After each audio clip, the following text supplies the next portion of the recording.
जी नमस्कार दोस्तों, मैं सत्यम मिश्रा और आप देख रहे हैं टीचे लर्नर्स का यूट्यूब चैनल। दोस्तों आपको बता दें कि सीटेट या कह सकते हैं कि सीबीएसई की तरफ से एक बड़ी अपडेट है सीटेट अभ्यर्थियों के लिए। वे अभ्यर्थी जिन्हों चाहे वे बीएड के हों, चाहे डीएलएड के हों, चाहे आपने पेपर फर्स्ट भरा है, अगर आप डीएलएड के कैंडिडेट हैं तो आप पेपर फर्स्ट और पेपर सेकंड दोनों ही अप्लाई किए होंगे दोस्तों आपके लिए। और बीएड अभ्यर्थी हैं तो आपके द्वारा पेपर सेकंड फीड किया होगा, तो आपके लिए भी एक महत्वपूर्ण अपडेट है कि आप सभी का जो इंतजार था कि करेक्शन का, दोस्तों आखिर जाहिर सी बात होती है जब हम फॉर्म फिल करते हैं तो कोई ना कोई मिस्टेक हमसे हो ही जाता है, तो फिर इंतजार करने लगते हैं कि आखिर करेक्शन के लिए मौका कब मिलेगा। दोस्तों आपका जो इंतजार था वो समाप्त हो चुका है, क्योंकि ऑफिशियल नोटिस कह सकते हैं कि ऑफिशियल जो अपडेट है सीबीएसई की तरफ से वो आ चुका है और जो करेक्शन विंडोज है वो ओपन हो चुके हैं। दोस्तों चलिए आपको मैं यहाँ पे दिखा देता हूँ।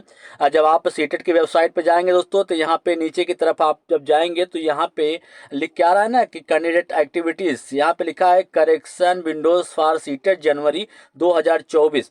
अब आपको क्या करना दोस्तों, इस पे आपको क्लिक कर देना है, तो जो आपका नया फेज है इस तरीके से खुल के ओपन हो जाएगा। ठीक है, अब आपको करना क्या है इसमें, अब आप इसमें जब सारी चीज़ फिट कर देंगे तो उसके बाद आप जो भी करेक्शन आपसे गलती हुई उसको सुधार कर सकते हैं। तो सबसे पहले आपको यहाँ पे जो आपका एप्लीकेशन नंबर है उसको फिट करना है, फिर आपको एक पासवर्ड प्रोवाइड हुआ होगा उसको, और जो आपका सिक्योरिटी पिन है इसको यहाँ पे फिट कर देना है। ठीक है, फिर साइन इन करेंगे तो आपका पेज नया खुल जाएगा। अब उसमें दोस्तों आप सुधार क्या कर सकते हैं, आखिर कौन सी गलती आपके द्वारा की गई है कि उन गलतियों को आप सुधार कर सकते हैं। जैसे आपके द्वारा अपना नाम लिखने में गलती हो गई है, या अपने पिता का नाम या माता का नाम लिखने में गलती हो गई है, या इसके अलावा माता पिता का नाम लिखने में गलती हुआ है, या इसके अलावा आपके द्वारा जो जन्म तिथि है वो गलत हो गई है, या आपकी श्रेणी, आप किस श्रेणी में या किस कैटेगरी में आते हैं वो गलत हो गया, या दिव्यांग श्रेणी में आते हैं कुछ और फील हो गया है।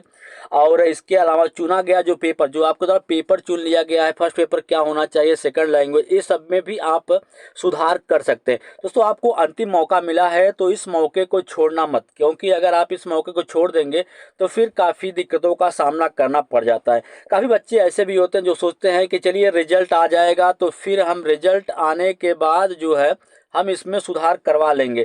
तो दोस्तों आपको काफ़ी दिक्कतों का सामना करना पड़ता है। एक बार जब किसी चीज़ में गलती हो जाए, जब आयोग आपको खुद मौका दे रहा है तो फिर आप भविष्य पे क्यों छोड़ रहे हैं। आप अभी तुरंत जाके, अगर आपके द्वारा ऐसी गलती हुई है दोस्तों, आप अपने पे जाके लॉगिन करिए और अपना जो भी आपके द्वारा इस टाइप का करेक्ट गलती हुई है तो उसमें आप सुधार कर लीजिए दोस्तों। ठीक है, इसी तरीके से अन्य अपडेट या जानकारी के साथ मैं फिर मिलूंगा। तब तक के धन्यवाद दोस्तों। आपकी एग्जाम डेट वही 21 जनवरी ही रहने वाली है, उसमें किसी प्रकार का परिवर्तन नहीं है। और एग्जाम की सबसे अच्छी तैयारी तभी हो सकती है जब आपको दोस्तों सिलेबस पता होगा कि सिलेबस क्या है, उसके अलावा PYQ प्रीवियस ईयर में किस टाइप का प्रश्न पूछा गया था, और तीसरी बात जो है वो टाइम मैनेजमेंट, टाइम मैनेजमेंट अगर आपका सही रहेगा तब जाके आप इस एग्ज़ाम को क्वालिफाई कर पाएंगे, नहीं तो फिर बार बार आप सीटेट अपीयरिंग ही रह जाएंगे।